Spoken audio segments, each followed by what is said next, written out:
A spreadsheet can help outline a potential problem, but there's also some nuances underneath that can almost never come through the numbers or even the narrative that we build. But when you talk to a customer on a phone call or a video call or you see them in person, you get that interaction as to how important something is. That interaction that we have with our customers is critical.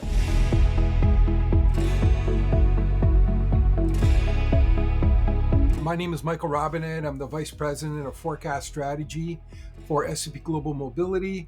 I'm also the Chairman of our Global Forecast Council, so I take a great pleasure working with our global team to guide the forecast through the many ups and downs that we've been experiencing of late. I've been in the industry for almost 38 years now.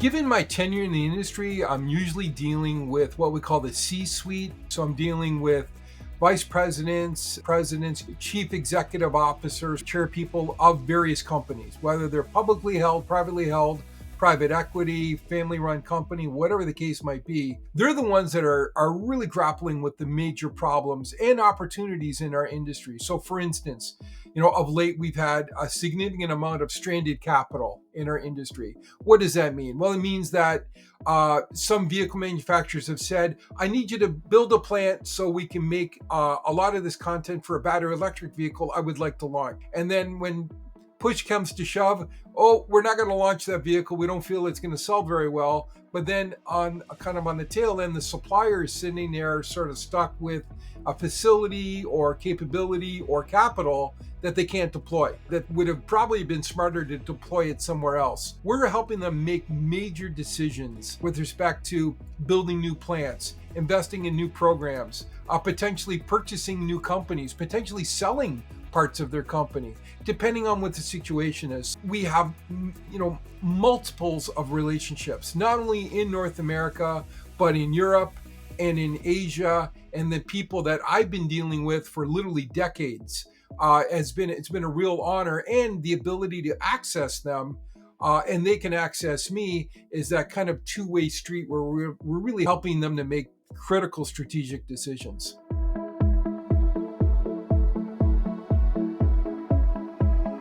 The one aspect that has really changed over that time frame is speed.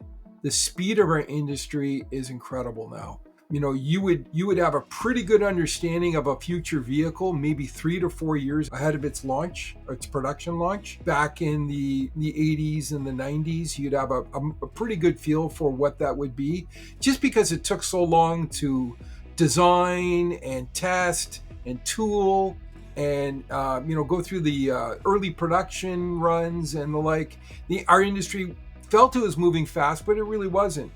You fast forward to today, and there are some vehicles, for instance, in China, that are basically designed and launched within a year to 18 months. The speed of how we integrate our analysis into our forecast is critical. We can no longer wait 3 or 4 months to get new intelligence into our forecast. If we feel that there's a 50% or higher likelihood that something's going to occur, we have to get it into our forecast as quickly as possible. So the speed is really critical, and it's critical because it's guiding our clients to make critical capital decisions. The speed aspect and the ability to make it actionable is critical now.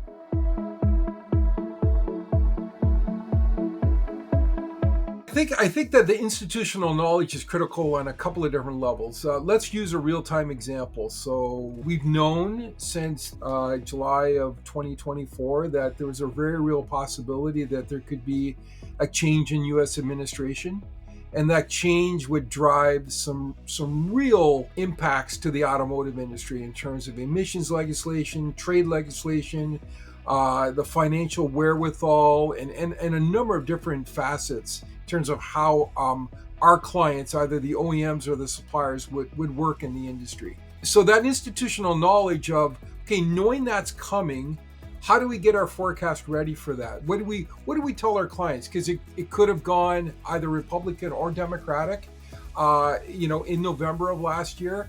how do you get our clients ready? So the institutional memory or muscle memory for us was, let's tell them about each of the different scenarios and what the possibilities are.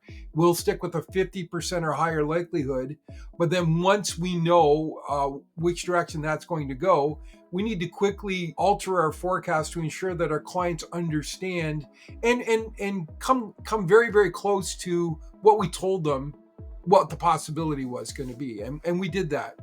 We've obviously been dealing with tariffs. And so our muscle memory is like, let's not overreact to the tariffs. We know that it's important for various governments to ensure that their economy keeps moving forward. And if they're going to give it a jolt with a tariff or a punitive tariff or whatever type of tariff they're going to do, we need to be cognizant of the fact that, in the end, they really do want the industry to continue to move forward. So understanding that institutional knowledge and history is really critical. Whereas if you were brand new in the industry, you might have just said, oh my gosh, we need to change all our forecasts to do this. And then in the end, maybe a couple of months later, it's like, oh, we need to undo that. And there's a little bit of that going on, to be honest with you. You can never get it right exactly. Our accuracy is not only about getting the numbers very, very close, but also telling our clients what our assumption sets are. And sometimes our clients, surprise, surprise, may not agree with our assumption sets. But at least if they know what we're assuming, they may be able to make some alterations with a scenario or some other activity that say, okay, I'm going to divert off of what they're saying, but at least as a base case, I understand what they've got, and then I can move up and down from that.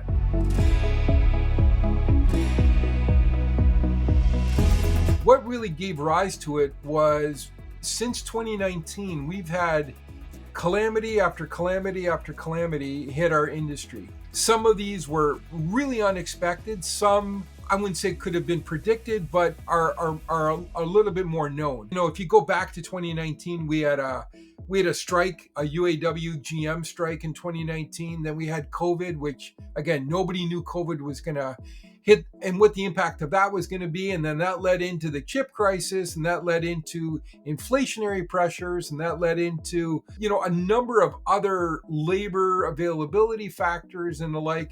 So we've really had 5 years of, I tell clients, we've had 5 years of nonsense, where we've had all these really extraneous factors impacting the industry.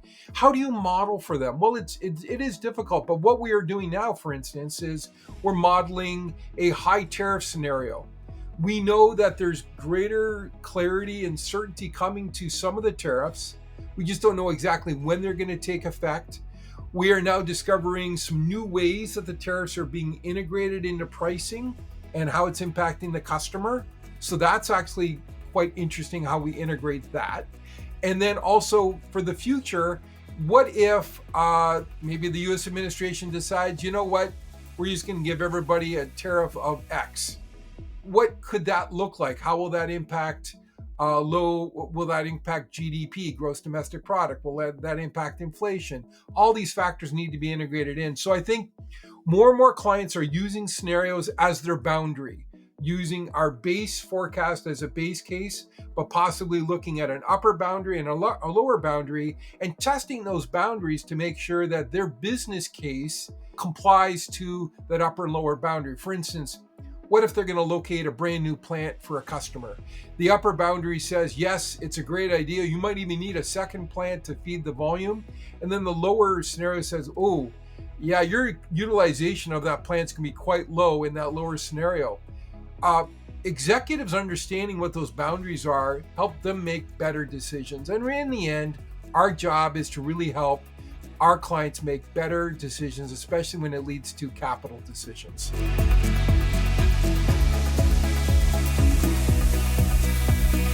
The automotive industry has to be in your blood.